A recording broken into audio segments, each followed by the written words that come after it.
Okay, so this is the first part of an adventure, a Stardrifter solo adventure called The Pursuit of Danger. It's one I've made up. Um, in this one, I've got it all written down. I got a lot of stuff that we're going to go through today. This is kind of a session zero, if you will, though I'm going to mark it as the first video that we're doing in this. But who are we dealing with? Well, you know our classics. You know them. You love them. You've got Selma. You've got Malachi. You've got Dremmer. And you've got Crate, our favorites. Okay? And if we need them, when we need them, we've got our NPC thugs that we're going to be wailing on, and they wailing on us as well. So that's what we're dealing with, but we're going to go through these steps today so that you know what it is that we're going to be doing, okay? So yes, Pursuit of Danger, Stardrifter solo adventure. The player characters are hired to go after a MacGuffin. Well, it's shortened to McG here. We'll figure out what it is and who's involved as the game progresses. So we're going to go down this list, and we're going to be rolling a six-sided die as we go along. So let me make a little room here and bring out my die tower. Okay, now I'm going to move it to the side. How's that look? That looks a little good. That's about the maximum you're going to be able to see on camera. So I'll turn it that way, and I'll drop stuff, and I'll be getting my dice from the dice corral. I don't think I'll need the counters, but I'll face them towards me just in case I do. We are using, I think, almost exclusively six-sided dice. And by dice, I mean die, a single six-sided die. So I'm going to use the red one. That's what I'll be using. If I need others, I have them here. There are some places where it's actually more than one die. So we'll just grab some sixers when we need them. I don't believe I'm using any other dice for this stage. When we get into combat or using skills, that's a different story. But for now, we'll be using a six-sided die. Okay. So let's do this. Let's go.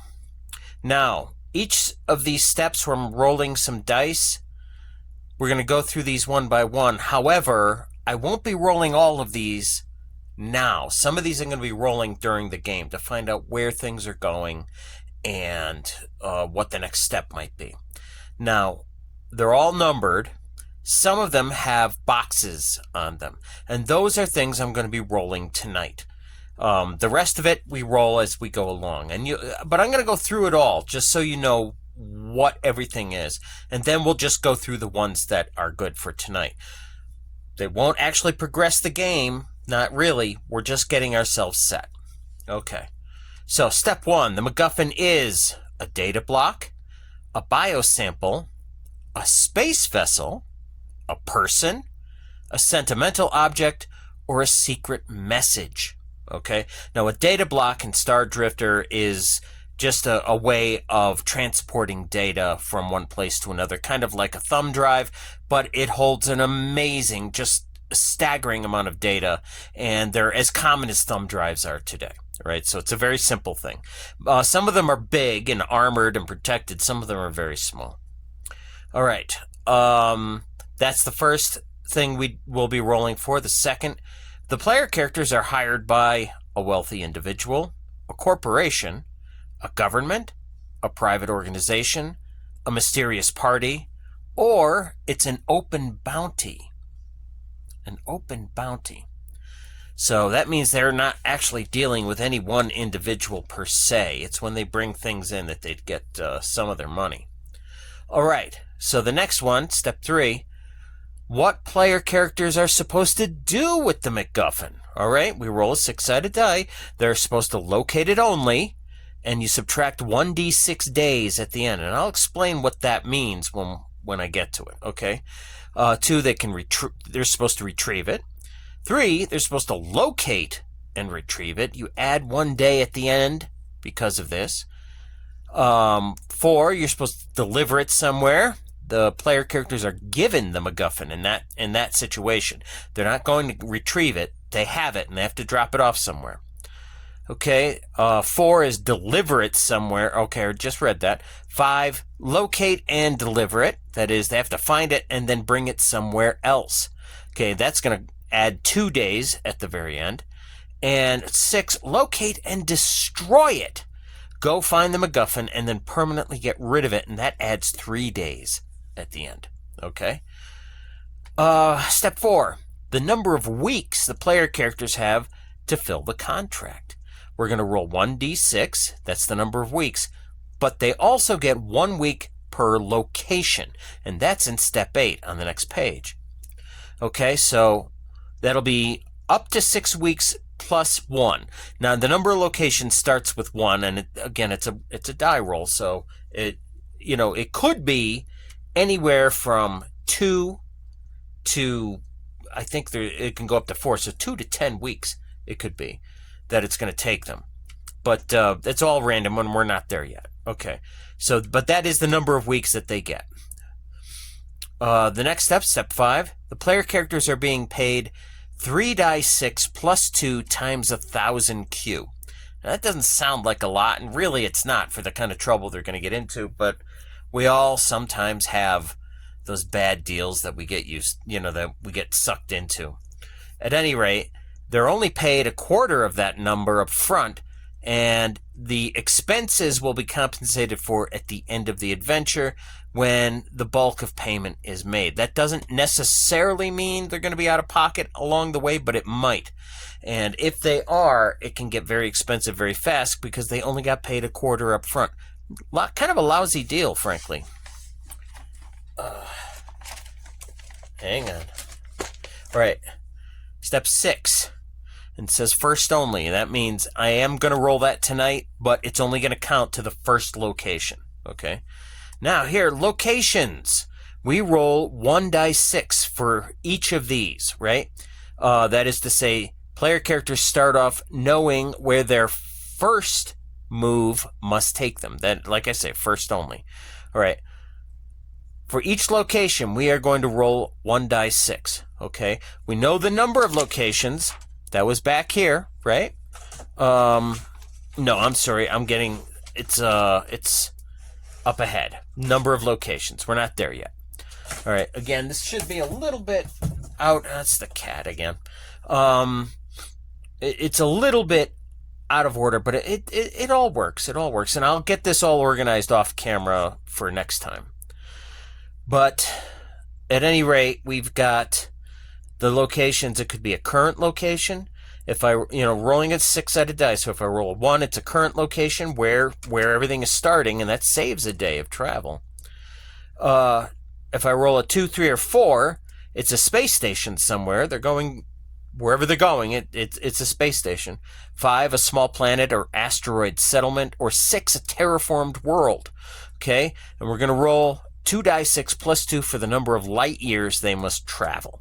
Right. I might scrap that because it doesn't have any bearing on the game, so I might just scrap that. 7, again, first only for the very first one for tonight. Travel costs. Roll 1 die 6. Roll for each location.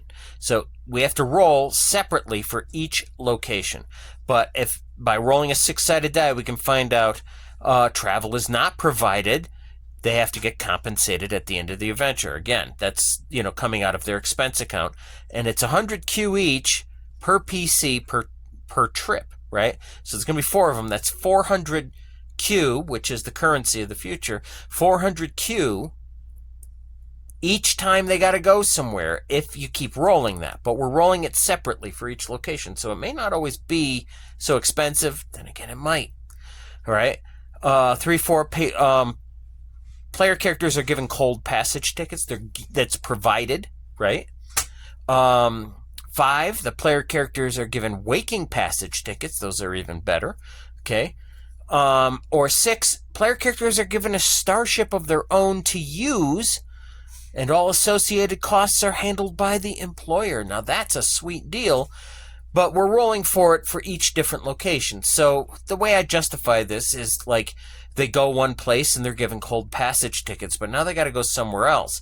Well, they were given cold passage tickets because maybe the employer owns a ticket vendor and has branches all over the place, but not everywhere. And wherever they're going next, they don't have one of those branches, so he can't give them a free cold passage ticket. Same with waking passage, or the starship is like maybe, oh, well, my freighter is going to be docking there and going to that other place that you need to go to. You know, what are the odds of that? They can give you a ride. That's what that would represent.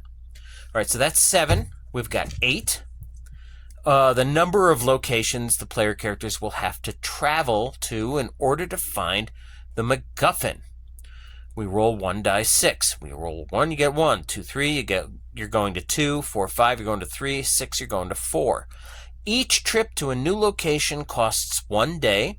Okay, because they're jumping they're using the star jump of these engines, and star jump is instantaneous, at least in this universe. In the artificial universe, of course, it takes more time, but that won't matter here. All right. Each people and or places, that's step 10 right here, we'll be getting to it, at each location requires 1 day at least. So basically, we're going here, number of different people and or places, PCs will have to meet with or go to at each location, right? So basically, how many places in the galaxy do they have to go to?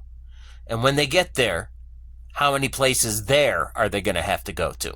Okay? NPCs are either aware or unaware, we're rolling odd even for that, of the PCs coming at each people and or places, each one of these places, right? So if they're aware of them or unaware, it's going to affect things that are coming up. Okay, so that's number 10, the number of different people and or places. Okay? Now, 11, NPC reactions to player character inquiries. PCs are given a piece of information. Okay? So by going to these places, you're trying to get information to, to move you on your trail, to try to find the MacGuffin or deliver the MacGuffin if you rolled that. Every place has got a piece of information. Every one of these people and or places that you're going to will have a piece of information that you need to progress. Okay? So, you can only roll once per day at each of these places, okay? At a people or places, right? And it takes 1 day to deal with that, right? So you can't do all of them on the first day and then wait or something like that.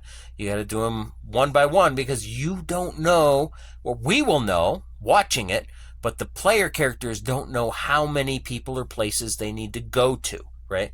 Just like they don't know, that's a number we'll know, but they don't know how many locations they're going to have to go to begin with. So it's a discovery thing for them, but we'll know. All right. Okay, so we roll a 6-sided die, 1 to 2. It's a positive reaction. 3 to 5, a negative or uncooperative reaction. And 6 plus, a hostile or violent reaction. If the enemies are aware as determined in step 10, so remember they're either going to be aware or unaware. If the enemies are aware as determined in step 10 above, otherwise the reaction is negative or uncooperative. So if we roll a 6 plus and get hostile or violent, if they were aware of the characters, if they knew they were coming, they'd be ready and they'll want to fight them, right? Because they have a piece of information. All right?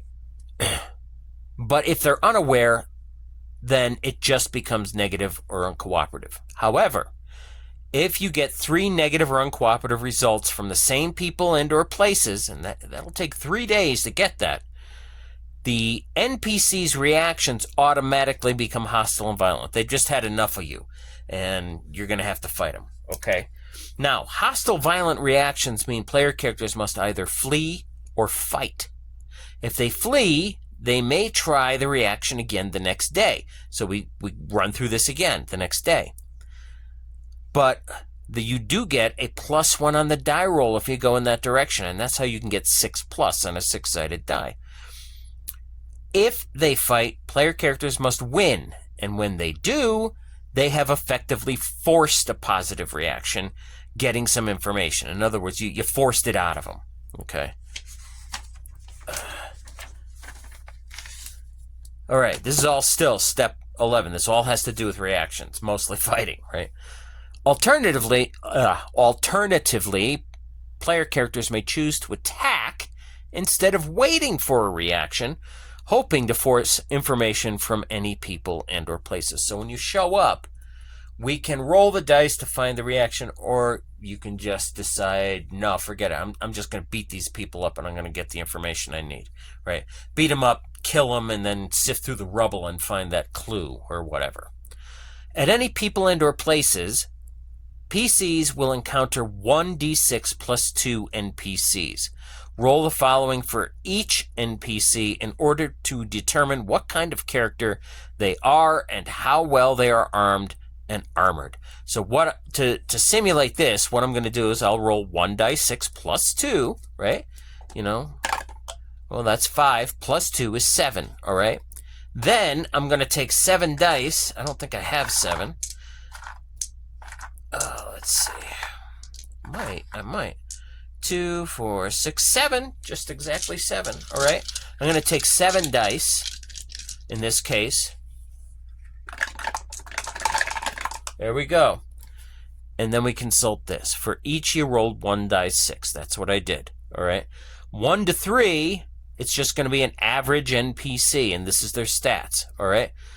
4 to 5, and I see a couple, or at least one. This will be a competent NPC, and this is their stats. And then finally, superior, and there are no superiors. So we have a whole bunch of average guys led by one competent guy, and this will obviously be the leader. And they have different stats, and then when that happens, we set up and have a fight. And here, what did I say? There were 7, so we've got 4, we've got 7 right there. And I'll put them, maybe I've come to their junk shop and it's a front or something like that. And we walk in and we say, give us the information. And they can choose to or not, depending on the die roll. And if not, this is when combat happens. Okay.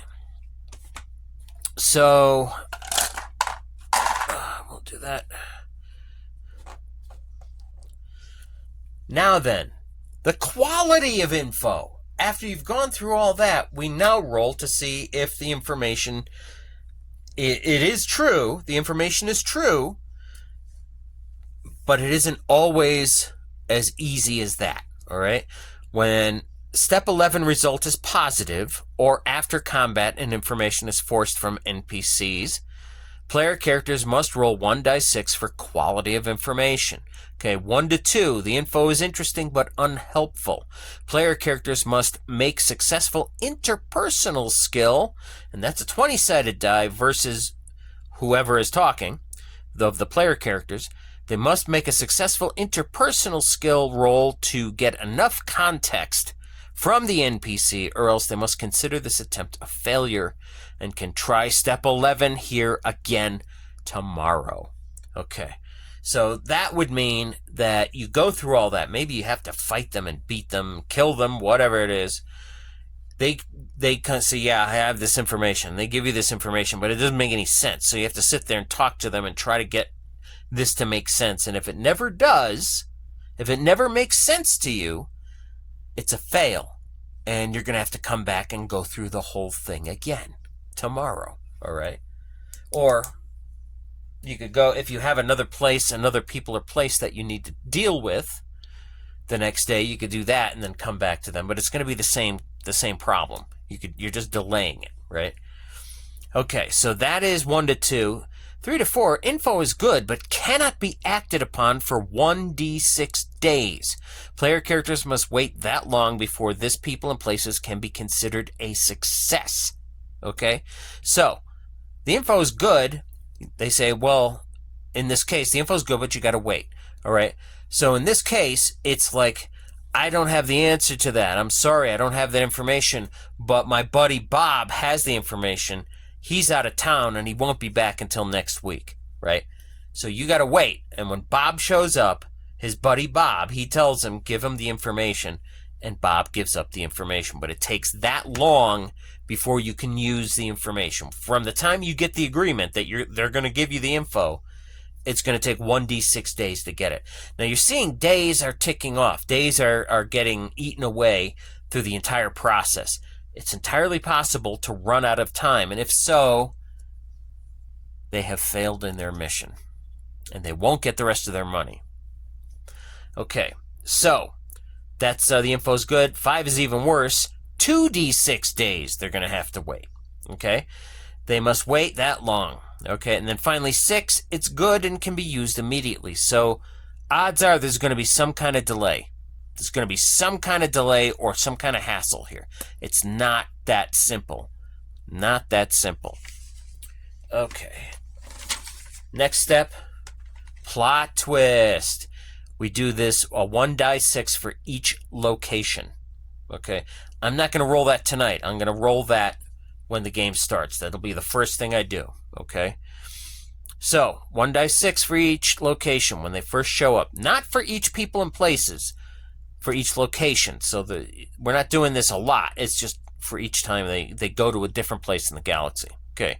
1, third party becomes involved. This party is hostile and will attempt to ambush PCs. Number appearing will be 2d6 and each must be rolled according to step 11 that we just went through. This party has no useful information. They're just there to be a problem. Okay. 2, unrelated accident occurs. All PCs make saves or they are involved. Those involved take 2d8 plus 2 damage, and the entire group of PCs are delayed 1d6 days. Okay, so character's going to take some damage. Now they could probably get that back depending on where they are. They could probably get healed, but it may not be that simple. Crate is a medic, so that's nice, right? Well, he should be able to help them, but that takes up some of his supplies and materials, and that's going to matter in this case. Okay, and I'll tell you why at the end of this. 3, PCs have made a mistake and have gone to the wrong location. The delay costs them 1d6 days. Okay, so that's a problem. Betrayal. Despite everything, the player characters were lied to about the first people and or places in the current location, and they lose 1d6 plus 2 days getting to the correct people and places in this location. So they come to this location, we roll the dice, see how many people and places they have to go to. Maybe it's 3. So they pick the first one, whichever one that is, it was a mistake, right? Or it was a lie. They were lied to. But the last guy that they thought they got the right information from, he lied. Or maybe somebody lied to him. Whatever the case, it's going to take 1d6 plus 2 days to figure that out, right? You can go back. You're trying to talk to people. They have no idea what you're talking about. You really have the strong feeling that they don't know what they're talking about. So you ask them, can I speak to your boss? The boss has no idea what's going on. This really doesn't seem like it's a front or anything like that. So what could it be? Well, what kind of business was here before? Maybe it used to be, a nefarious place. Do you know who owned it? And you find out who owned it, but you find out that's got nothing to do with anything. And it takes days to figure that out before you realize, okay, the information's bogus. And you have to go on to the next one. So not getting in this particular case, not getting a positive because of this situation doesn't count because it didn't exist to begin with. You were lied to, that in point of fact, what did I say? There were 3 people and places in this location. In point of fact, there were only ever 2, and you're going to have to pick up the second one on your own, and that's going to be part of that 1d6 plus 2 days. Just everything here is obviously highly abstract. Highly abstract. Okay. 5. Information from the final people and or places here or the MacGuffin, if this is the final location, is in a fortified spot or headquarters. Player characters must break in, and we'll come up with something for that should it happen. All right. Now, finally, 6. The next people and places, or the MacGuffin, if this is the final encounter, is not as described. Player characters lose 1 die 6 days figuring it out and getting back on track. Okay, so you go someplace and you get the information, and yet it's like that's not the information we were told. We need a place to go to. Well, all I have is this word. That's all I know. And so now you're like, well, what does this mean? This isn't a location. This isn't a name. This isn't a person. And it's going to take you 1 die 6 days to figure it out. It could be something like that. It could be some other explanation. So, and we'll go through that when the time comes, if the time comes. Okay. And finally, step 14. One of the NPCs in the final people and or places at the final location will have or be the MacGuffin. PCs need 1 more day after this to return with it to the original location and collect the balance of their fee. Okay? So, if we roll this, or we get here, one of the NPCs in the final people place at the final location will have or be the MacGuffin. Yeah, we already know that. That's the win condition in this particular case. But it has to be done on schedule. If we run out of time, that's a loss. So, okay. So we're going to go through those first few steps very quickly. And I'm just going to mark off what something is. So, are we ready, gang? Here we go. Step 1, the MacGuffin is 6, a secret message. All right. All right, and step 2, the PCs, the player characters, are hired by, let's find out, 5, a mysterious party. That means they don't know who it is. Boy, what could possibly go wrong with this situation? All right. 3, player characters, what the player characters are supposed to do with the MacGuffin. This is what they're told when they're hired. 3, locate and retrieve. All right.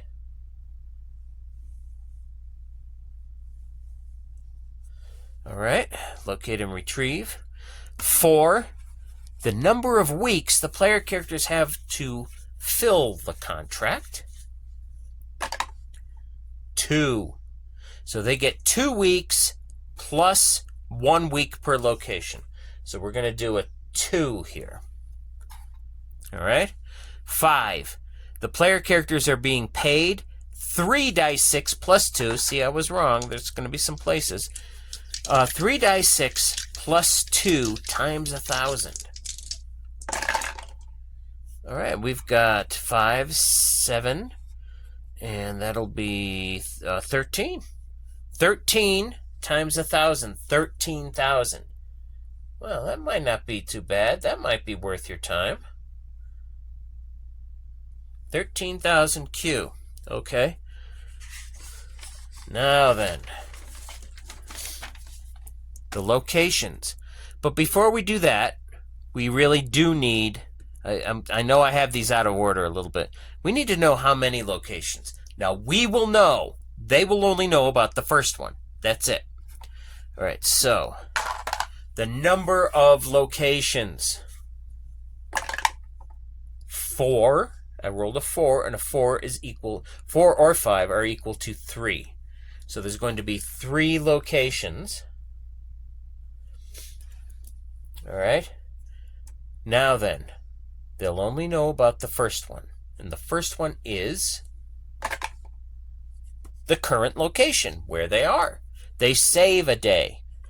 Okay, so at the end of all this, rather than add a day, we take one away. They've saved a day.